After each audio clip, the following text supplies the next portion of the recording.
제38장. 그때 여호와께서 폭풍 가운데에서 욥에게 말씀하여 이르시되, 무지한 말로 생각을 어둡게 하는 자가 누구냐? 너는 대장부처럼 허리를 묶고 내가 네게 묻는 것을 대답할지니라. 내가 땅에 기초를 놓을 때 네가 어디 있었느냐? 네가 깨달아 알았거든 말할지니라. 누가 그것의 도량법을 정하였는지, 누가 그 줄을 그것의 위에 띄웠는지 네가 아느냐? 그것의 주추는 무엇 위에 세웠으며 그 모퉁이 돌을 누가 놓았느냐? 그때 새벽 별들이 기뻐 노래하며 하나님의 아들들이 다 기뻐 소리를 질렀느니라. 바다가 그 모태에서 터져 나올 때 문으로 그것을 가둔 자가 누구냐? 그때 내가 구름으로 그 옷을 만들고 흑암으로 그 강보를 만들고 한계를 정하여 문빗장을 지르고 이르기를, 내가 여기까지 오고 더 넘어가지 못하리니 내 높은 파도가 여기서 그칠지니라 하였노라. 네가 너희 날에 아침에게 명령하였느냐? 새벽에게 그 자리를 일러주었느냐? 그것으로 땅끝을 붙잡고 악한 자들을 그 땅에서 떨쳐버린 일이 있었느냐? 땅이 변하여 진흙에 인친 것 같이 되었고 그들은 옷같이 나타나되 악인에게는 그 빛이 차단되고 그들의 높이 든 팔이 꺾이느니라. 네가 바다의 샘에 들어갔었느냐? 깊은 물 밑으로 걸어다녀 보았느냐? 사망의 문이 네게 나타났느냐? 사망의 그늘진 문을 네가 보았느냐? 땅의 너비를 네가 측량할 수 있느냐? 네가 그 모든 것들을 다 알거든 말할지니라. 어느 것이 광명이 있는 곳으로 가는 길이냐? 어느 것이 흑암이 있는 곳으로 가는 길이냐? 너는 그의 지경으로 그를 데려갈 수 있느냐? 그의 집으로 가는 길을 알고 있느냐? 네가 아마도 알리라. 네가 그때 태어났으리니 너의 횟수가 많음이니라.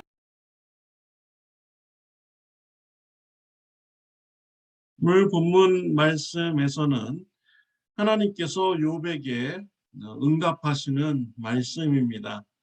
욥은 그동안 알 수 없는 고난을 받았습니다. 왜 자신에게 이런 어려움이 닥치는지 그 이유를 알 수 없었습니다. 그 원인에 대해서 친구들은 말하기를 죄 때문이다 라고 말을 했지만 욥은 이러한 의견에 동의하지 않았습니다. 욥은 고난 중에, 고통 중에 하나님의 응답을 기다리고 있었습니다. 오늘 본문 말씀에서 하나님께서 드디어 욥에게 응답을 해 주셨습니다. 하나님께서는 폭풍우 가운데 욥에게 말씀하셨습니다. 2절에 보면은 무지한 말로 생각을 어둡게 하는 자가 누구냐라고 했습니다. 하나님께서는 욥과 새 친구들이 하는 말을 다 듣고 계셨습니다. 하나님께서는 그들의 말을 무지한 말이다라고 말씀을 하셨습니다. 맞습니다. 우리 인간이 하는 말, 하나님께서 듣고 계시면요, 참 무식한 말을 하고 있구나 라고 하나님께서는 말씀하시는 것이죠. 우리 인간의 수준이 그렇습니다. 우리가 뭔가 좀 안다고 말을 하면 하나님께서 들으실 때 참 무식하다, 알지 못하는 말을 그들이 하고 있다 라고 하나님께서 말씀을 하시는 것이죠. 우리의 지식, 지혜의 한계인 것입니다. 우리가 아무리 아는 것이 있다고 말할지라도 하나님 앞에서는 우리가 아는 것이 하나도 없는 이런 존재인 것이지요. 3절에 보면 너는 대장부처럼 허리를 묶고 내가 네게 묻는 것을 대답할지니라 라고 했습니다. 하나님께서 욥에게 질문을 할 테니까 너는 대장부처럼 대답해라 라고 말씀을 하셨습니다. 대장부, 사전에 보니까요, 장성한 남자를 말합니다. 장성한 남자 중에서 최고로 건강할 때 그 상태를 말하는 것이죠. 육체적으로 힘이 제일 좋은 때, 또 마음적으로 정신적으로 제일 건강하고 인격이 가장 훌륭할 때, 그러한 상태로 대답하라라고 하나님께서는 말씀하셨습니다. 대장부의 반대말은 졸장부입니다. 그러니까 하나님께서 질문을 할 테니까 졸장부처럼 대답하지 말라라는 것이죠. 졸장부 어학 사전을 보니까요, 틀린 것을 알면서도 자신을 속이고 끝까지 고집 부리는 것, 이것이 바로 졸장부의 정의입니다. 그러니까 하나님께서 말씀하셨을 때 그것이 맞는 말씀인데, 졸장부는요 그것을 지기 싫어 가지고, 하나님께 지기 싫고 사람들한테 지기 싫으니까 틀린 것을 알면서도, 하나님의 말씀이 맞는 것을 알면서도 끝까지 고집 부리면서 자기가 맞다고 주장하는 자들, 이것이 바로 졸장부인 것이죠. 그러니까 졸장부처럼 대답하지 말라라는 것입니다. 대장부처럼 대답하라라는 것이에요. 대장부는 아주 인격이 훌륭한 그런 상태, 건강한 상태에서 대답하라는 것이죠. 건강한 자는 자신이 틀렸으면 틀렸다고 인정합니다. 맞으면 맞았다고 떳떳하게 말을 하는 자이죠. 그러니까 하나님 앞에서 대장부답게 대답을 하라라는 것입니다. 하나님 앞에서 대장부답게 대답을 해야 하나님을 알 수가 있고 또 이해할 수가 있습니다. 졸장부처럼 하나님의 말씀이 맞는데 하나님 앞에 지기 싫어서 고집 부리면서 그런다면 하나님을 영접할 수도 없고 하나님의 말씀을 믿을 수도 없는 것입니다. 우리는 하나님 앞에 섰을 때 대장부답게 우리가 서서 하나님의 말씀에 응답해야 되는 것입니다. 하나님께서 욥에게 질문을 합니다. 4절에 보면 내가 땅에 기초를 놓을 때 네가 어디 있었느냐? 네가 깨달아 알았거든 말할지니라 라고 했습니다. 하나님께서 욥에게 정말 엄청난 질문을 한 것입니다.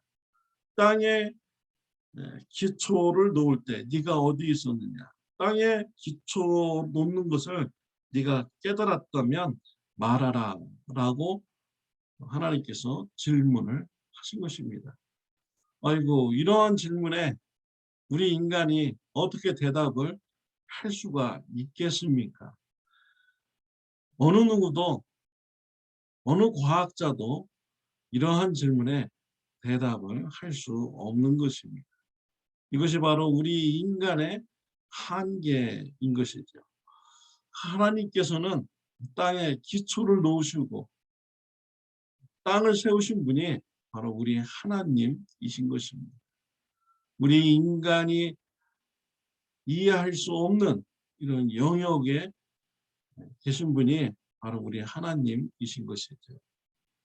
또 16절에 보면 네가 바다의 샘에 들어갔었느냐?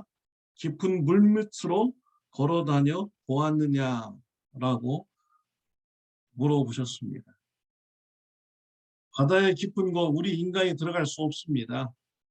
압력이 세서 우리 인간의 몸이 터져버리죠.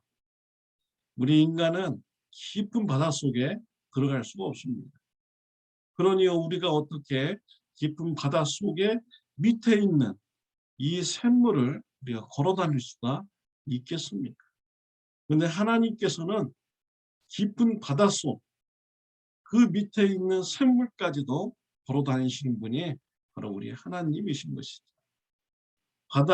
바다가 육지에 넘쳐나지 않도록 한계를 정하신 분이 또한 우리 하나님이신 것입니다. 우리 인간으로서는 도저히 이해할 수 없는 이런 영역까지 하나님께서는 다 주관하시고 창조하신 분이 바로 우리 하나님이신 것이죠. 이런 질문을 우리 하나님께서 왜 욥에게 하셨을까요? 우리 인간이 하나님을 이해할 수 없다라는 것입니다. 우리 인간의 지식이 어떻게 하나님의 큰 그런 계획을 이해할 수가 있겠습니까? 하나님께서는 그분의 계획 가운데 욥에게 고난을 주신 것입니다. 욥은 자신의 삶에 왜 이런 고난이 있는지 이해할 수 없는 것입니다. 욥의 그런 수준을 뛰어넘는 그런 하나님의 그런 계획이 있었던 것입니다. 그래서 욥은요, 고난 중에 있을 때 하나님을 신뢰해야 되는 것이죠. 하나님께서 이 고난을 통해서 이루시고자 하는 계획이 있다는 것을 신뢰해야 됩니다. 또 하나님을 믿고 의지해야 되는 것이죠. 그래서 인내함으로 그 고난의 시간을 견뎌야 되는 것입니다. 우리 인간이 하나님의 그런 계획을 우리가 어떻게 다 이해할 수가 있겠습니까? 사랑하는 성도 여러분, 삶 가운데 욥과 같이 원인을 알 수 없고 이유를 알 수 없는 이런 어려움의 그런 문제를 안고 계십니까? 하나님께서 큰 계획 가운데 고난을 주신 것입니다. 하나님을 신뢰하시길 바랍니다. 하나님을 믿으시길 바랍니다. 하나님께서 주신 그 고난, 인내하면서 하나님의 계획이 이루어질 그 날까지 인내하며 믿음의 길을 잘 지키고 또 예수님을 닮아가는 성화의 삶을 살아가시는 저와 여러분들이 되시기를 바랍니다. 기도드리겠습니다. 하나님 아버지, 감사합니다.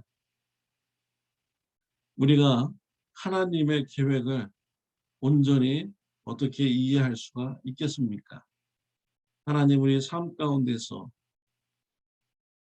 우리가 이해하지 못하는 그런 고난이 있을 때 하나님의 큰 계획이 있음을 우리가 신뢰하고 믿음으로 고난의 시간을 인내로 우리가 잘 지나갈 수 있도록 은혜 베풀어 주옵소서.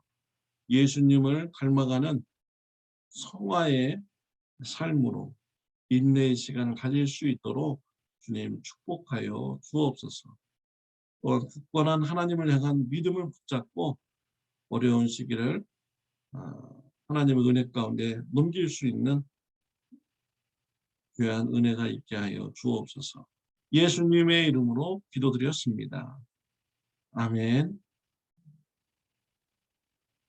좋은 하루 되시기를 바랍니다.